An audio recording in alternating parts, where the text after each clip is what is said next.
Hello, folks. Final episode of Spy Movie Opener Month is here. Ever. We're probably not doing this topic again for a while. It would be really weird if we did the same topic over and over again. And we're going to talk Kingsman: The Secret Service, which is sort of interesting in that it is a spy franchise of its own and also sort of an homage and a parody of other spy franchises. But before we jump all the way into the room filling up with water, we're going to do a little last Letterboxd movie.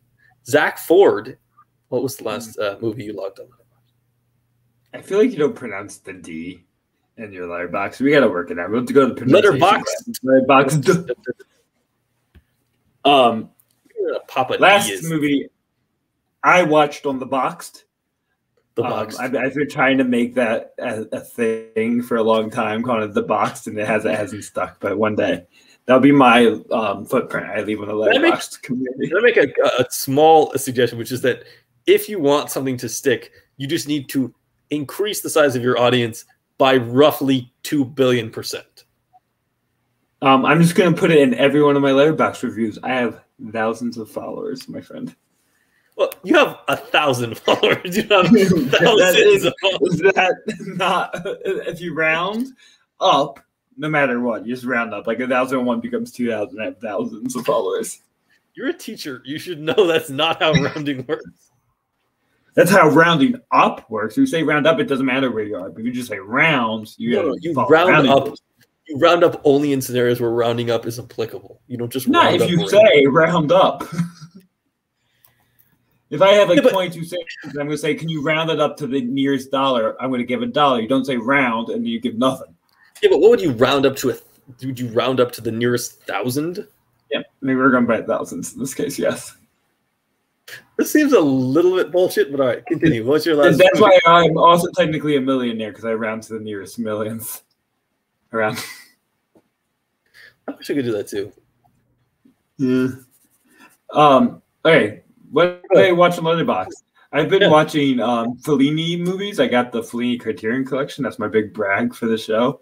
And I'm 3 movies in. The one I watched most recently is Vitali. That's great Italian pronunciations, I'm sure. And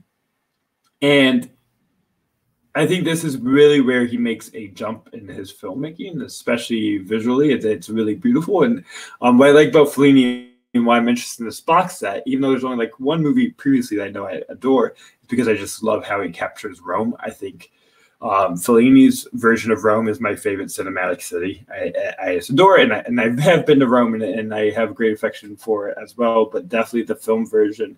And I think this is the first one where it really, I think, pops on camera. It follows 4 or 5, maybe 5, like men in their early 20s, kind of just like rumbling through Rome, very much like an Italian version of Noah Baumbach's Kicking and Screaming in a way, of people just kind of like lost in their mid-20s, not really knowing where their place is or if they even want to stay in the city, getting into antics and issues. And it's, some of the characters really charming.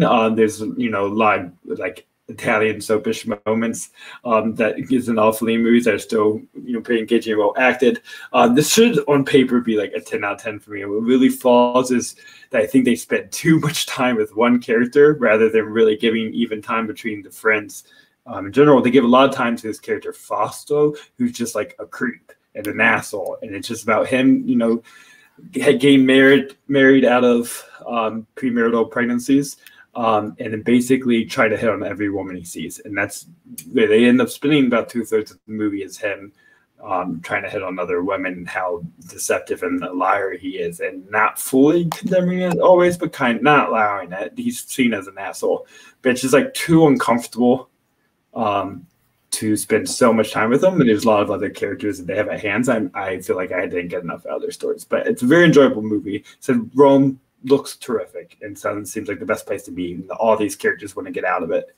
I don't know. I love Italy. I don't know your thoughts on Italy. I mean, Italy sounds great. I haven't been to Italy, but I would definitely like to go. It's the country. You're going to go to Rome with me? Yeah, let's do it. On our 5-year podcast anniversary. Hey, I mean, we're almost to 1 year, so like we're slowly getting there. Do a podcast in Rome. Actually, no. If we go to Rome, I'm not doing a podcast because I have better things to do in my life than podcast while in Rome. I think we have to. We could do like a vlog. We could do like a vlog as we walk around. Yeah, we're gonna go to the middle of one of these old ass buildings and record a podcast on fill in the blank with a funny movie that takes place in LA that I can't think of. Yeah, that's fine. We'll do that. That sounds like a good time. Yeah, I've never seen a Fellini film. Although you saying you're uncomfortable with people hitting on each other really explains your problems with certain of the spy franchises that exist. So we talked about this one. Yeah, I don't like Kirby hitting on, but it's supposed to seem romantic. I feel like it's the wrong. It's a real male version of how these events take place. It's not supposed to be romantic. It's supposed to be alpha behavior. Zach is afraid of alphas. It's supposed to be sexy. This is not sexy or romantic. He's seen as an asshole doing asshole things. No, I know. Because he's married and has a family. It's just like you get the point too quick and they just keep going back to it. Because I think they find humor in it that doesn't exist anymore. Breaking news. Zach Ford thinks adultery is a bad thing. It's a shocking development here. My wife might listen to this podcast. I got to have that specific. Okay. Like I said, is this why from now onwards, every single movie you talk about will be a movie where a guy who's cheating on his wife looks like a complete asshole? It's more me trying to send messages to my wife to make sure that I'm going to be so mad at her if she cheats on me. Oh, that's good. That's good. That's good. Mm. So I have not seen this, so I'll just transfer to mine, which is that I watched Gordon Parks' 1969 film, The Learning Tree, which is incidentally the first film directed by an African-American director to be produced by a major studio. It's the story of a young African-American boy's, like, 1 year in his life. It's very it's sort of almost documentary in the fact that it's kind of just hangs around with him and watches him go through all these different events in his life. You know, he goes through relationship dramas and problems with his friends and fallouts and, you know, having to deal with what happens if something terrible happens in front of you and you're the one witness, and having to confront like race relations and how, you know, what's the difference between doing the right thing and what that can also be the thing that's dangerous for you. It's a really brilliant and really fascinating film that's incredibly underseen because as far as I can tell, nobody else has watched this except for you and I. I mean, Gordon Parks probably in general pretty underseen, kind of a like very important black filmmaker that doesn't get put in the same sentence along the other greats of that generation that maybe he should of the new Hollywood 60s and 70s directors. Yeah, he probably more gets focused on his relationship to Shaft than it does to his, which then kind of gets falsely credited with Blaxploitation, which is not the director he is, and this film is definitely not Blaxploitation. No, this is a coming of age movie. It's African American realism and coming of age. Yeah, really great film. Really good cast.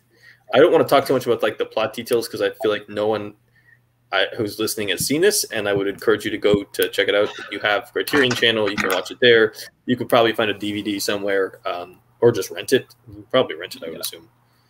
Yeah, and we both watched it before doing a marathon John Singleton, and I think definitely as a companion piece to Boys in the Hood is very interesting for kind of black identity and very different environments and different times, but just kind of two point of views on that concept.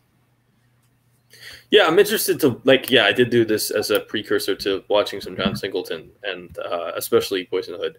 I'm interested to see how I feel about that after watching Boys in the Hood. I just haven't gotten to Boys in the Hood yet, so it's just I don't know if he said anything about the film, but I just would have to think that movie was like very influential. I think there's a lot, especially like dramatically, in how he handles the melodrama within these communities. I think it's very similar to how Learning Tree does it.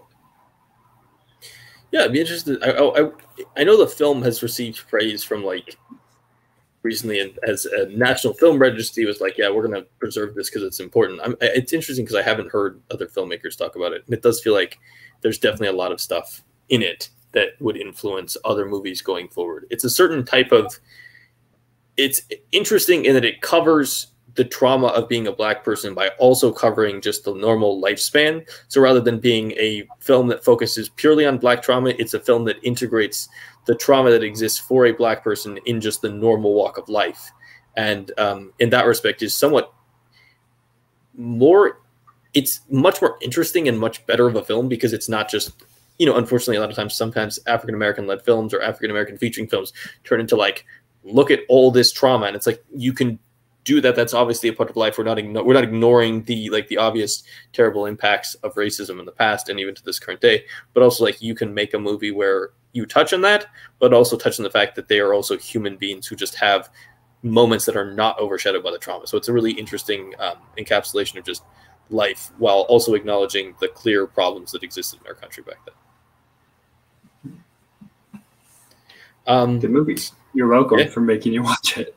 Yes, thank you. Very good film. Let's jump ahead to our main film of the evening, which is, of course, Kingsman: The Secret Service, the 2014 spy film directed by Matthew Vaughn. I will say, going into this, I think I am a much bigger Matthew Vaughn fan than you are. I have a lot of problems with him as a director, which is interesting because I feel like he's just maybe not necessarily brilliant, but sort of just enjoyable and fun. Let's do a little plot summary. Why don't you go first, and I'll jump in if we're forgetting anything. Okay, so we start off with Dire Straits blasting some guitars. They pick like the rockiest version of a Dire Straits song you can find. So you'd be like, yeah, helicopters blowing up people in the Middle East.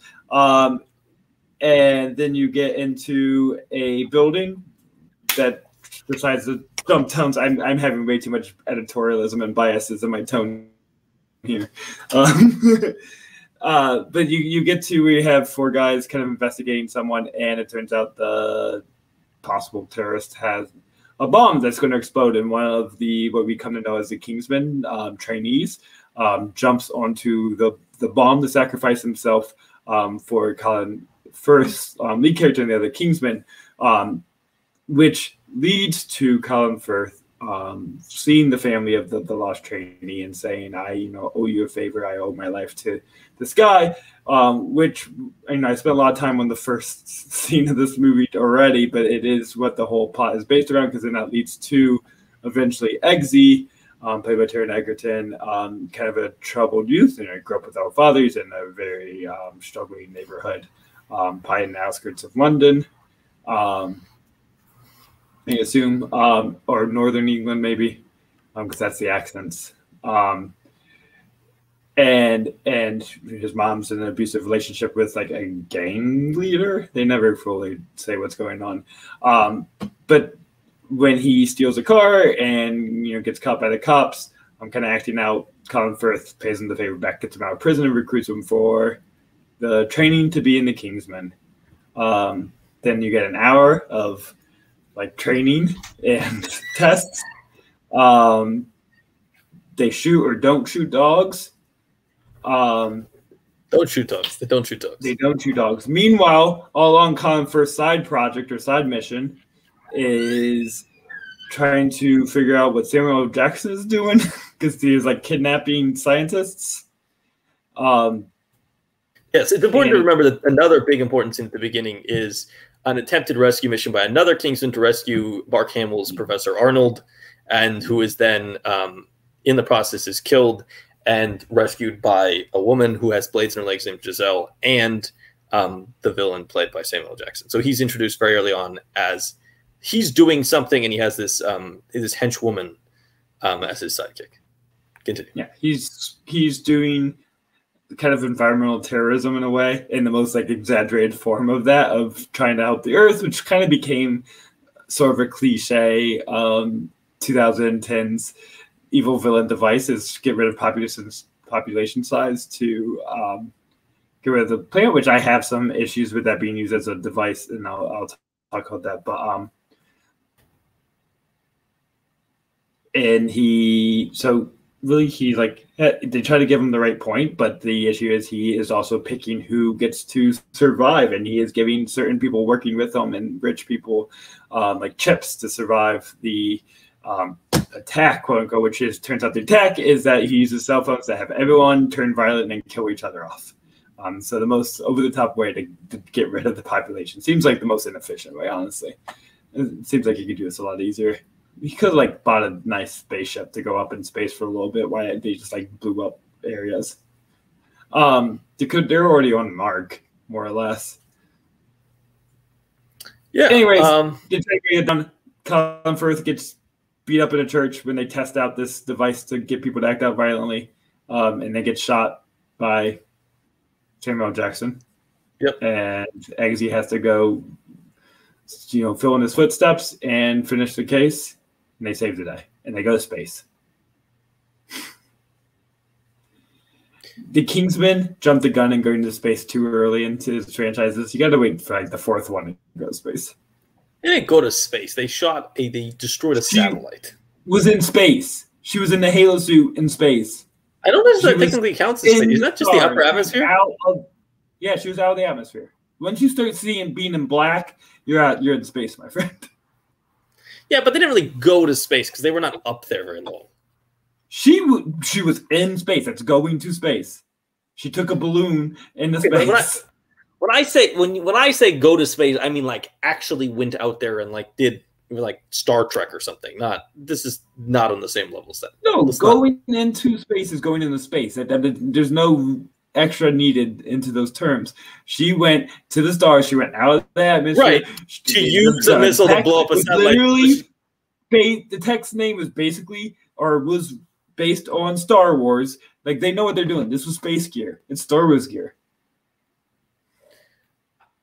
The goal was to destroy a satellite on Earth to stop a plan on Earth. That should have been the goal in the fourth one. You can't go to space in the first one. Now they can't go any further out. I think that's a ridiculous. Like you had to skip to Europe in your first one, then you can do South America in the second one, then you can go like underwater in the third one, then you go to space. Like I think you could Thunderball came before Moonraker. Thunderball went in the water before you go to space. These movies are also like years apart and have completely different main characters. Let's talk about this film. I very much enjoy what Matthew Vaughn does, this and Kick-Ass especially. I think he's very good at creating stylish, entertaining, enjoyable, fun action sequences, good music, good visuals. I think Taron Egerton is a star the minute he walks onto the screen. I think he clearly has this is an actor I had never seen before who was just super charismatic and super interesting, had a unique look, a unique he has uniqueness, but also clearly has just the star factor you need. I think he's a really great lead. I think the fact that they cast Colin Firth, a guy who we classically know as, British costume dramas and Jane Austen pieces to play like a spy, but who's also still kind of a very, very British spy, is kind of great. I like the fact that this is sort of a take on like old James Bond, but with even less like brutality and even more like classiness. It's sort of like James Bond. Less brutality. This is like the most brutal movie you could have. It is in some respects, but the issue. It is the goofiest version of what brutal can be. But it's brutal in like a very classy way. Like it's brutal. He's fighting people with like an umbrella. He's not using like knives and guns and the traditional weapons. He does have the one scene where he gets taken over, but for basically the rest of the film, he's just fighting. He looks like a guy wearing a really nice suit fighting with an umbrella. I just think it's a very cool, interesting concept. I think it's the opposite of class. This is like, going to like the formal dinner at a very important building and drinking a fucking White Claw. That's what this movie is the version of. It like wears dresses in a classy way. It kind of walks the walk, but doesn't talk the talk because it wants to have its cake and eat too. One talks about gentlemen and being in suits and fancy and what it means, but also we're like fucking knocking out teeth and having blood spurt everywhere, and it's being like way too graphic and way too wanting to be like cool in that way that it gets rid of the class. It's really too bro-y to be considered classy. Well, I see. I fundamentally watch this bones shatter and hear it. I fundamentally disagree with that. I think that the characters are classy. The movie doesn't have to necessarily play on the same rules. I think the attitudes of the characters are very classy, especially Michael Caine and Colin Firth. Okay, sure. Yes, the movie isn't. But that's the point. The movie doesn't have to be classy. The point, what makes it enjoyable, is that Colin Firth is wearing a perfect suit, carrying an umbrella, but then the minute people start doing bad shit, he can fuck them up. That's what makes it enjoyable, is that there's this this comparison between the exterior and then the actuality of the character. You get this very prim and proper exterior that makes him look like he's about to be prime minister, but he's also simultaneously capable of fighting and is like a badass spy. Yeah, I think my problem starts with, the source material comic book is written by Mark Miller, or Mark Millar is how it's spelled, but I think it's still Mark Miller. Yeah, who wrote, the Civil War comic that they based the movie somewhat on. But he also wrote Kick-Ass, which is another Matthew Vaughn feature. So this is their second, work together. And Mark Miller has a couple comics I truly enjoy, but for the most part, much of his style is like, I'm going to have this unique take on something, like James Bond, like the Vigilante with Kick-Ass. But my weird take is I'm going to make it so violent and you see it. And that usual take is like such a 14-year-old mentality to me that I just can never get past. I don't need the extra violence. I find it very gratuitous. And I had such mixed emotions because I love being able, the action scenes, I think Matthew Vaughn could give some credit, is very navigable. Like you always understand what he's is a great happening. action director. People are, he's very good at capturing it. But they also, instead of just capturing every punch, every hit of the umbrella, they also use that moment to just show the effects in the most exaggerated, gratuitous that I think counteracts all what I would think the coolness of it, which is the stunts of it. I don't find the gore to be cool, and I find that problematic in a way. Like we should be, movies that have addressed hyperviolence, like Wild Bunch and stuff, that have something to say about like why are we like celebrating this, instead of like thinking how insane this is. And when you have genocide happening in a church, I think it's a little deaf tongue to like things that happen with mass violence, even though they try to excuse it by saying they're a bunch of like racists, but it doesn't excuse public violence that is happening on a daily basis when they're trying to make it. If they try to make it like tragic or dramatic and part of the plot, but they like play fucking Freebird, which is just a disaster of a choice, and try to make it the coolest, most insane thing to watch a bunch of racists fight each other, but it's just not cool. It just can't be cool. It doesn't. You can have, when you tone down the violence a little bit and you not as exaggerated, you can be a little. It's a weird thing because it's like not real, but because you see the effects, it makes it like more real in a way that gets rid of the escapists for me. I don't see the bones breaking, the blood spreading, the brain smashing, the bodies being cut in half. I can distance myself from the like effects of the violence. That I can like treat it being a little more cool. This movie's trying to do the opposite, and it makes me a little uncomfortable. Okay, I completely opposite on it. Literally everything you just said. I think that scene is super fun. I think it's a great action scene. I think that I don't really know what perspective you're watching the movie from, because I think that the movie is supposed to be like a ridiculous spy feature. It's not supposed to be real life. This is not glorified. To me, I just don't think it should be cool. It's like same issue I have with Deadpool. Why I hate Deadpool, other than the humor and thing. I think the mentality is out of the 14-year-old. The sense of humor of like watching someone's bones break is like 13-year-olds watching Jackass. I don't think it's funny, but I think it's an enjoyable action sequences. I think it's fun to watch the progression of the violence and the ridiculousness, and feels very like 2010s action scene if you consider like all the large-scale action sequence that we've gotten recently. I think it's a really good one. I think Vaughn shoots these action scenes incredibly well. I think we've talked about this before, but he does such a good job showing spatial like locations. Like where every character is in relation to each other. You don't have a lot of times action sequences get really frustrating because you're like, where is character A is fighting B, C, and D, but then randomly characters are coming out of nowhere, or characters are moving locations, or the set doesn't make any sense and you can't figure out what everybody are. And to me, this is just, it's really good action. They're really good spy work. It's a lot of fun to watch. I know that's a lot of violence, but in a context of this movie, I don't have a problem with it. In the same way, I don't really have a problem with it in the context of, an MCU film. I feel like the movie is ridiculous enough on its surface that like I don't spend a lot of time thinking about like the people dying. Also, like I don't give a fuck about any of those people in that church. They seem all terrible. Like I'm totally fine when Colin Firth fucks them up. I enjoy him beating up everybody in the bar. I think the final fight scene between Eggsy and Gazelle is actually really cool. I think Gazelle is one of the cooler characters to come out of a 2010s movie. I think it's really interesting to do the concept of somebody who has lost the function of their legs and now has these interesting like blade weapons. I think Sofia Boutella is just a really dynamic presence on screen. I think her action, her flexibility is really interesting. I think the same with Edgerton. He's clearly a very talented physical performer. And I think watching Colin Firth do stuff that you would not in a million years think to come out of a Colin Firth movie is just always going to be enjoyable. Yeah, I just think I think we're on almost fundamentally different sides of the world on this movie. I think because I'm enjoying it. I'm enjoying all the stuff that you're finding like, problems in.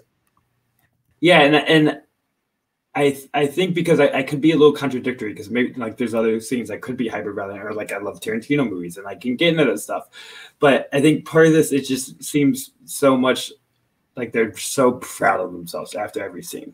It just seems like they just all like high-fived each other and said that was the coolest shit. We were like changing cinema. I had so much fun. And I said I feel the same exact way I do about Deadpool. It's like the same issues I have because it just seems like they think they're like revolutionizing action cinema every way. Which is interesting because like I'm more in line with you on Deadpool for me too. Well, I'm more in line with you on Deadpool than I am on this. Like, to me, this is really fun. I really like Kick-Ass, and this, I really like these two Matthew Vaughn ones. But yeah, I'm also kind of out on the whole Deadpool thing. I don't think Deadpool is brilliant or somehow unique. It's sort of, to me, it's just like, it's an R-rated action film that he says a bunch of nasty, dirty jokes and then kills some people. But like, I don't know, there's something about Kingsman and Kick-Ass that just like, you have, I think, really good casting and really good visual style. And then just Vaughn is a really good, engaging director who like blends music and action really effectively. That you get just really fun movies to watch. In especially Kingsman is just a lot of fun. I think you can divide two halves of this movie into separate films, and I can enjoy both of those. I think you can do the general plot and the idea of the Kingsman, and I think I can really enjoy it with a more, traditional style of action. You still have, fun and light, but I think they tone down the violence. I think I could really love it. And I can enjoy some of the hyper violence and exaggerated fighting. But when you meld the James Bond, parody story of it with the hyper action, to me, it's like, what we're going to do? We're going to fuck with James Bond. We're going to do James Bond, but he's going to like break fucking bones. And it just always sounds like someone that's on their like 8th beer at their high school party, acting like they had this grand idea on how to make James Bond cool again. When like also just like James Bond's cool, just like enjoy what we have, and thinking that like that violence is always the solution to make something hipper or cooler or fresher. Is just a rotten idea to me. That's not fresh. I don't think that they're trying to do that though, because I feel like if you watch James Bond films, this is not trying to do that. This is not so much based on James Bond. It's trying to do a play on Roger Moore. It's Roger Moore era Bond, because if you watch Craig or Dalton, this is not that much more violent than either of those films. The Craig Bond movies are incredibly violent. He kills people all the time. He kills people. It's not just the violence; it's the way they shoot the violence. It's that you like. Yeah, it's stylized and the goofiness of it. Like you're supposed to laugh at a body being split in half so graphically, and just like peeling like a fucking banana. Like it's that kind of shit. But I think I think tonally the movie sets you up. I think that's you in that respect, not necessarily the movie's fault. Because I think the movie tonally sets up that kind of movie. This is like, if you set up the tone of Casino Royale and then did that stuff, it would be really weird. But Kingsman inherently, tonally, that feels in line with the film that they're trying to make. It is funnier, it is goofier, it is flashier, it's more stylized. It's not meant to necessarily be a reflection of the real world. Like, I mean, the movie constantly goes out of its way to point out that this is not a real reflection of the world, from, the ridiculous spy gadgets they have, umbrellas, hand grenade lighters, the ridiculous poison thing that they're doing. I think they just do a lot to make it clear that they're not playing in the real world. This is not the gritty James Bond of the Daniel Craig era. This is a 2014 stylized version with more violence of a Roger Moore era, where it's supposed to be really classy and kind of fun, but also like ridiculous and crazy. And in some respects, it's the best Roger Moore Bond film ever. Like, it's way better than any of those, because Eggsy's just a better character and he's got better supporting characters, and the action scenes are just way better because Vaughn is clearly just a much better action director than most of the people who worked in some of these action films. I think something that's also emblematic of, I think, the ideas that I'm trying to say, how this movie thinks is so smartly twisting Bond, but in the most immature fashion. And I don't want to pinpoint, one shitty moment too much, and I have joked, and many people have said like how the anal joke ruins Kingsman, which is like you can't ruin it with one bad joke, but it is emblematic of the issue I think at hand, which is they take something, it is a real homage to James Bond, a homage to the figuring that is the most Roger Moore James Bond moment of the entire film, is the moment where he's just like a completely unnecessarily anal joke at the end of the film that adds nothing narrative. That's the thing. Not just a sexual line and something kind of graphic, but like, how do we take it to the next level to make it really fucking cool as we make it about anal? That's really funny. And it's just like, that's just the dumbest, most immature way to like bring something to the next level that I think this movie just continues to do. And it's like more blatant with it than, James Bond is. Well, yeah, because they think that's funny. They think that's cool. Well, and I think it's just stupid. It really does not work in the moment or in the scene with those characters. And they only use that character, is she like Swedish? Something like that. This Swedish princess or something, whatever she is. She really has no purpose in the movie other than her being defiant at first, but they just put her in prison for a long time just so she could like get fucked in the ass in the movie so they can make that joke. That's the only reason they kept her around. Yeah, I mean, it's I don't know. To me, she's like smiling while she's still in prison. And he's trying to save her. It's like, okay, I'll see you. You'll come back. Yes, she's a stereotype. That is the play the movie has on the Bond girl, who is the girl who's in a situation that's ridiculous, crazy, and insane, but also completely charmed with the main spy character.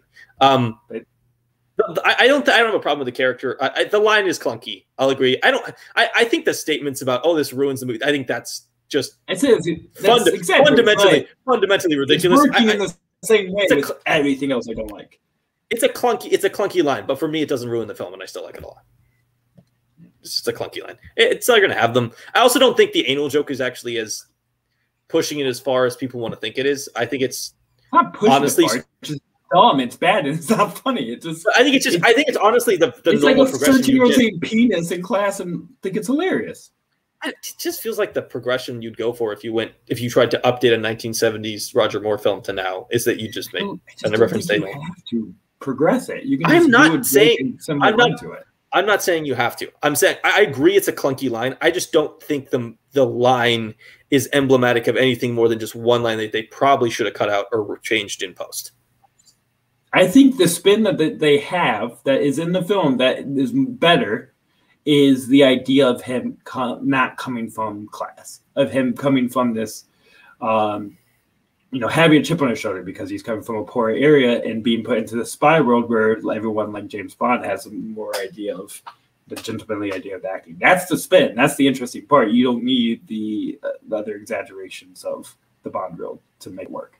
Yeah, I think it's fine to have him rescue people. You don't need the line. It's the one part of the thing you can write a better line. You can have something that just doesn't feel as it's honestly like I don't even have I'm not offended by it and I'm not annoyed by it. It's just clunky is honestly the best way I could describe it. It's just a clunky line. I'm not offended by it. I am annoyed by it. I'm not annoyed by it because to me it's just like he says a line and I'm just like I hear the line come out and I'm like, we probably should have given a second pass on this part of the script because it just doesn't sound like particularly well put together or accomplishing anything. Yeah, had no purpose other than they thought it was real funny. That's like very Mark Miller-ish, that kind of line. That's like throughout his whole things. He has such good ideas and good like elevator pitches for all his movies. This is a good elevator pitch. And he just always has to take it too far, have some minor element that is too much. But because even like Civil War is a good elevator pitch. He's a great idea guy, and this is a great idea of a movie. And just the execution bothers me. Matthew Vaughn sometimes does that in a lot of works where the execution is just a little too much.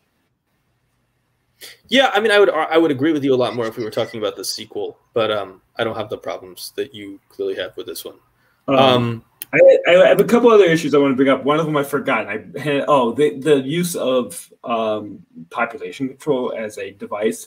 This and then Avengers Endgame. And part of the issue is that because they treat it as the act of the villain, which is fine because yes, he's like still murdering a bunch of people, and like choosing who gets to live. Also, but I think it undermines the serious issue of population control. Because then it's like it's seen as like something that just like villains concerned, and the real heroes we just gonna ignore it and keep living life and go with it, rather than like it's like too severe and real of a thing to put in the hands of someone we're supposed to see as doing like horrible acts, just as a used to like sympathize with them. But when you try to also take away all sympathy and don't address the issue that you're bringing up, then why even have it? Honestly, I don't know if I have the same take on this. I actually think this movie is really interesting the way that it talks about it, because I think the analogy of the virus and the population is really interesting, and where Valentine comes from, being someone they get who rid is of him, and then they're just all fucked because they're all going to die for the population control. They just move on. We solved the day. Yeah, but that's like we also I don't know. brought up this issue that we're all they say in the film they're all doomed. I don't know. I feel like the movie doesn't care about population control. It's just a means to an end for the villain, and I'm not going to judge the film on that based on the fact that it doesn't. Responsible for us not to care about population control. Yeah, but there's no way to deal. It's promoted as this villainous act. I mean, there's nothing to do, but we can because population control, but environmentalism in general. Yeah, but it's not the movie's not. The movie's not saying environmentalists are evil. The movie is saying if you think the solution to the planet is killing off part of the population to reduce overcrowding, yeah, that is evil. So like, I don't have a problem with something. But that's the only like side of that's presenting. So it's easy to make the draw that trying to save the planet from this is the horrendous act. There's no positive view of how do you save us from global warming. Given it's only seen as a villainous act. I mean, I don't know what you really want the film. Did you want the film to deeply engage with global warming? I just don't think you engage. Not the movie it is. Then don't bring it up if you don't want to deal with it. Don't engage with it. Have a different thing. But they are engaging with it. They're engaging with it in the way that it's like trying to be modern and like what's an issue like we're concerned with, but then you just deal with it so irresponsibly. So don't do it. It's I don't think it's irresponsible. I think it's just a gimmick and a device. It's not a. But I don't think that's a problem if you're going to use it in a film that's clearly not trying to be a documentary. It's not a documentary. It's not a real life film. It's a funny, goofy comic book film that chooses to use the idea of also, it's not a unique concept to say that the villain wants to wipe out a part of the world. Like we've seen this for years. This is a constant plot line that you see with tons of villains. So like, I don't know. I just don't see this to be the same level of problem as you think it is. Yeah, it did bother me it bothered me more in this. I think maybe in my 2021 mind. The other one that has bothered me both times, and this is more of like a plot hole issue, not a political issue or something else, is the dog test, the shooting of the dog. And yes. I forgot how it ended this time around. And I forgot that because I haven't seen it since it came out, that he chose not to shoot the dog, and that made him lose. To where I feel like I don't understand what they're testing for by getting them to follow shooting a dog. And I think that's against the like ideas of what the Kingsman like represent and want to state. It's just like following blind orders without like morality and ideas. I don't think it's like I would have thought the successful part of that mission would have been not shooting the dogs and acting out with your morals, because you also should not trust anybody because they're also under control of Michael Caine, who is telling them to do the wrong things. So it shows that when you are thinking with your moral self that you're making the right decision for the spy agency. But really they just want you to blindly follow like a Nazi and do what they say, and even though you think it's wrong. Getting rid of all ethical self. I don't think that's consistent with Kingsman. I'm just like the idea of like Nazis were just following orders. Like there's following orders whether it's the right thing to do. There's no reason they should have to shoot the dog. It's like a immoral thing. So that you should want it to be the best spies would think with their. That's I think it's a weird thing to include. Well, I think the point of the test is to make sure that the spies do whatever is necessary. Like, wait, I think you solved it. No, it makes sense. I think it does make sense, though, because it says you want to make sure your spies are willing to do whatever is necessary. So, like, if you remember the Kingsman, you realize the purpose. But the point is, they're saying you have to kill the dog because that's what you have to do to be a member of the Kingsman. So they want to know you're willing to do anything to fight to the process. It's not. They're not humanitarians. They're spies. They kill people. Like but they're killing people with a purpose to make the world better. And it's true. They still act in that way because they don't actually kill the dog.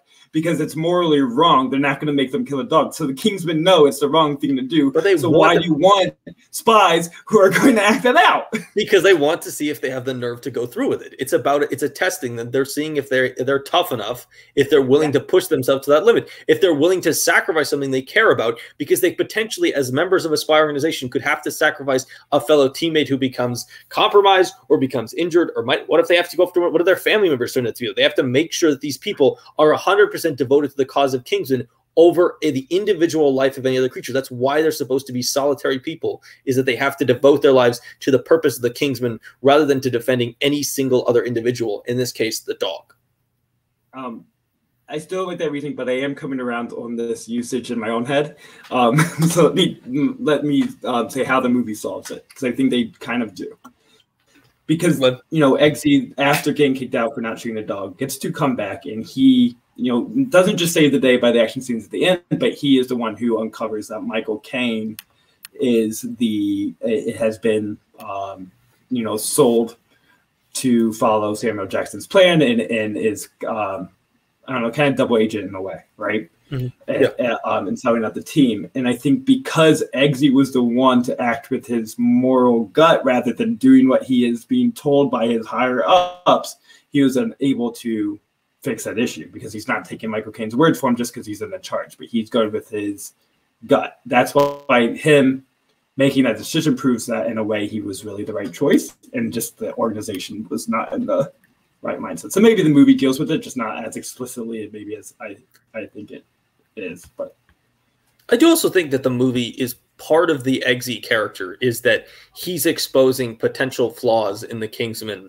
as an organization, not only in terms of double agents like Michael Caine's character, but I also think he does sort of expose the ridiculousness of shooting the puppy. I think we're also supposed to believe that because he's the lower class person who hasn't gone through these ridiculous weird boarding school behavior, I think there's supposed to be a commentary on upper class British society and the weird regimentation of them all going to these elite prep schools and boarding schools and colleges to the point where they may be willing to just follow blindly the orders of an organization, while he is supposed to be more self-thinking because he is distrusting of authority, while they seem to just accept authority in ways he does not. And it turns out to be a strength of his and how it helps society. So that's why I think it's okay now.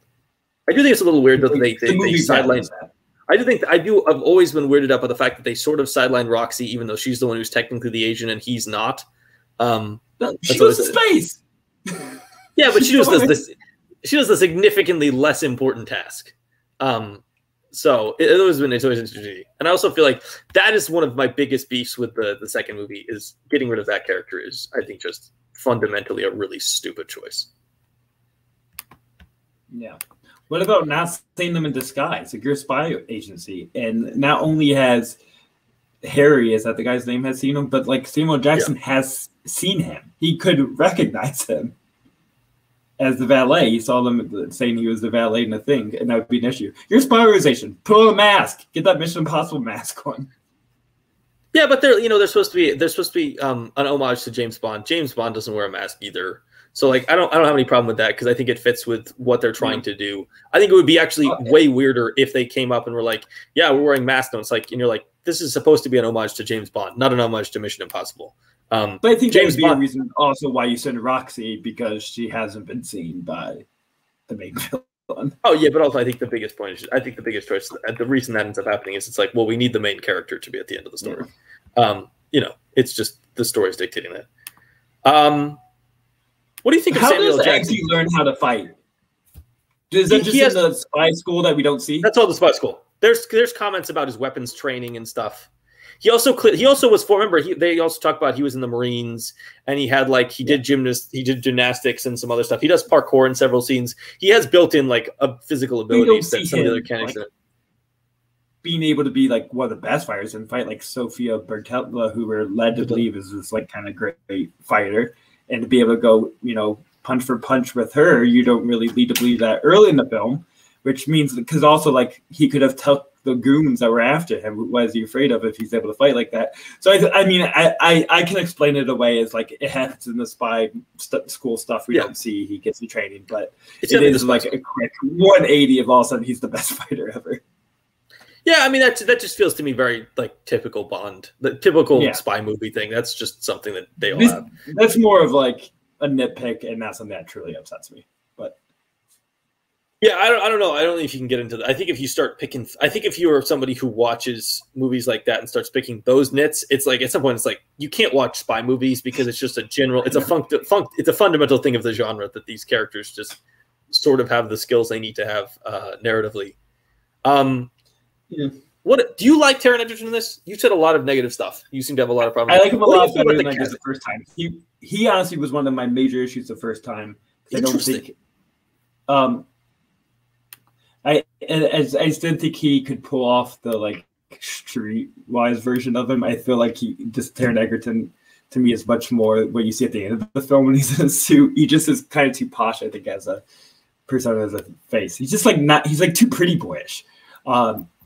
And his face is so neat and clean that he never seemed rough and tough. But I bought it a lot more in this film, which is weird because like I'm a lot more familiar with Taron Egerton now, who is I think generally more of the posh pretty boy than the rough and tumble than I was then. But I think he does give a good performance. I think his accent is really strong. It does a lot of work, heavy work in creating that lower class persona, and I don't find his like acting out so whiny melodramatic that I do in other scenes, like stealing the car and rebelling. And I think that he has the right level of like pathos to make that seem more believable rather than just annoying. So I actually like his performance a lot now. Yeah, I really enjoy him. I think he just has one of those. He has just like the star persona. He fits very in line with a lot of the characters people we've seen in our other spy franchises, where it's just like a lot of to a spy movie functioning is just having that one main person who really just pops. And you see this with Bourne and Cruise and even Craig. And I think he's just, I don't know if he's as good as all those people, but he is. I think he is on like a similar level to them, where it's just like this is clearly the person who should be the star of your movie. His physicality is not as good as like Cruise and stuff. I think his acting could be compared. I think his physicality is actually really good. I think there's a lot of sequences where I think he just reads a little young for me, and that's part of the issue. He just seems such like a 16-year-old to me.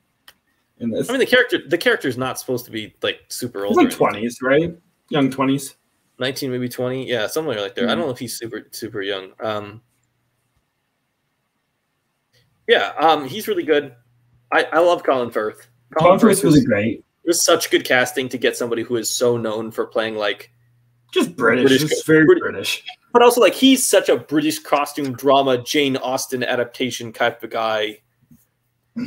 He's also interesting because I feel like Colin Firth has never been seen as a physical presence in any movie except for this one. Has he ever been given a chance to be Bond? Has his name ever been mumbled? Maybe before Pierce Brosnan, was there a chance that Colin Firth could have been up for it? I don't think so, because I think nobody would have ever watched the movies Colin Firth was doing and been like, this person should be... He's always seemed too quiet to be like a Bond. I don't think people really saw him as like a tough guy. Well, he's not like very sexual either. No, he's also not just like he's not like he doesn't have that like he has a prudish quality. He has very British, prudish, uppity quality that I think worked for his character in this movie. Yeah, I wonder if he was ever considered for Bond. I guess like he has such a long career, but also I don't know if he's ever done any movies and been like, yeah, he should be James Bond. Yeah, he's really good in this. I like the twist on him. Do you like Sam Jackson's Valentine, Richmond Valentine? No. Villain? I don't understand the lisp. It was my favorite choice. Honestly, I think it's just an homage to like a Blofeld-like character, classic Bond thing where like one of the people just has a random like tick that makes them like unique to the point where you can talk about them being interesting. Yeah, and I think I kind of get that. And that's the same thing with the Sofia Boutell's legs. I said that's like Jaws' weird ass face. It's like the physical enticement of the villains and the henchmen are important to the franchise. But I think it's silly. It's another thing that I think like the movie finds it funny, and I'm like, this is just kind of dumb. Yeah, I mean, I don't love the character, but I didn't find it dumb. But I didn't like. I'm not. I mean, I do like some of the bits of him like being scared of violence or thinking it's immoral for him. The blood thing is really. Violence. I like the shooting scene when he's like so upset he killed people, and she's like, "You just murdered hundreds of people," but he's like, "I didn't do it." I like when he shoots Colin Farrell, then he looks like he's gonna throw up. Or even at the end of the film when he gets pierced to the leg and then he throws up after getting stabbed. The blood thing was a good like tick. Mark Strong is just Mark Strong in this film. It feels like, and then he's very good at doing that. This created Mark Strong, or like definitely created the fandom of like Mark Strong doing these kind of characters. I think a lot of it was based on this kind of I mean, he's done many before, but this was like a real breakout for appreciating what he does in big blockbuster movies. Yeah, he's really good.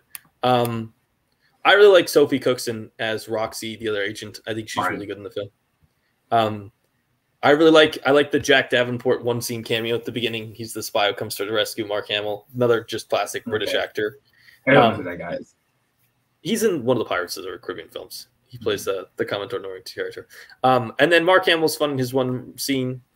I think the last person, and then Michael Caine does Michael Caine. Sophia Boutella is really good. Physicality is really impressive too. I feel like she's really.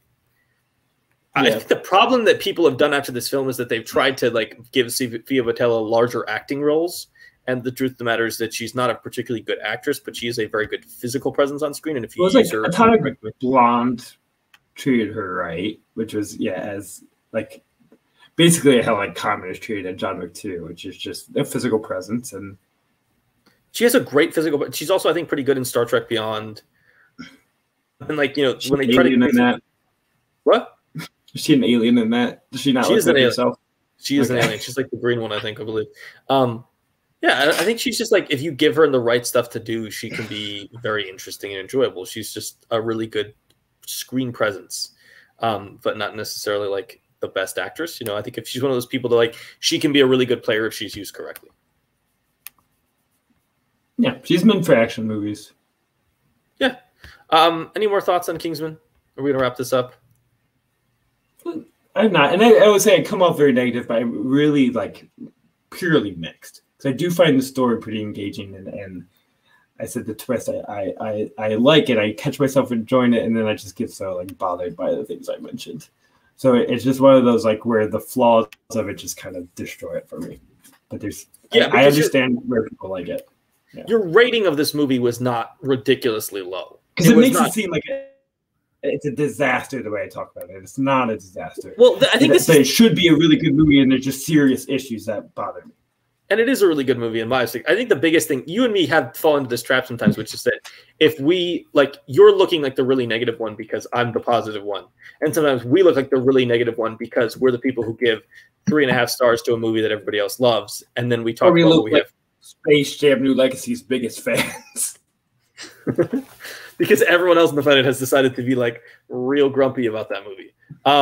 Yeah. Commercialism. People are trying to sell me shit. This is new. Yeah. My final point of this will be I watched Kings in the Golden Circle after watching this and was really disappointed because that to me is the movie where I started agreeing. You were it feels tonally they don't know what they're doing. And that one, they're they want to do the butt jokes. They want to do anal jokes again. And it just, from the first 5 minutes of that film, it just tonally is not there. And this is as somebody who likes the first one. So I was watching the second one and just really disappointed about not knowing what's going on here. I know there's a Kingsman prequel coming or something. Yeah. That's coming. I forget, is it all the Majesty's men's service? I don't know. The King's Man is the next one. Oh my god! And it's got Ray Fiennes, Tom Hollander, Daniel Bruhl, Jaimin Hansu, Charles Dance, Aaron Taylor Johnson. Oh, Aaron Taylor Johnson, I guess, is playing Lee Unwin, the dad. Interesting. He doesn't need to be in anything. I actually really like him in Kick-Ass, but yeah, the rest of his career is... I hate Kick-Ass too. I hate Kick-Ass too. I just like Kick-Ass. Yeah. All right. Well, that's interesting. Let's wrap this up. thank you everyone for listening to our episode on Kingsman: The Secret Service. Zach is sorry for sounding like the world's biggest hater of the film. He doesn't actually hate it. He has some criticisms. I'm interested in your criticisms in that you. I don't think I'm alone in it though. You say them and they make. You say that I think the environmentalist one is a little out there, but yeah. You say them and they make sense, and then I'm also just like fundamentally just don't agree with you in any respect, which is interesting. But yeah, thank you everyone for watching, listening. Next month we are going to be doing movies on islands in honor of The Suicide Squad, which is a movie I feel like, I don't know about you, Zach, I am incredibly excited for The Suicide Squad, which is weird. Nah, I didn't like the trailer. Oh, I wanted on paper I was. But yeah, so excited. I hated the Suicide Squad, but I'm very excited for James Gunn's The Suicide Squad. King Shark, he has hands and he eats people, and I'm very excited. And we're going to start off our discussion of Movies on Islands month with a real old-time movie, The Guns of Navarone. That will be out next week. Because for those people who don't know, The Suicide Squad, I guess it takes place on an island. It says on IMDb. Yep, that's what it does. It makes it place on an island, and we wanted to do something more interesting than like DC movies or comic book movies, especially after doing John Cena movies. Yeah, we could have done John Cena. Shark movies. I really didn't argue hard enough for shark movies. Should have argued that. All right, we're done. We will be back week with that. Enjoy everything. Like, comment, subscribe, do all the things, and we will see you next week. Peace out. Goodbye. I love you. Good riddance.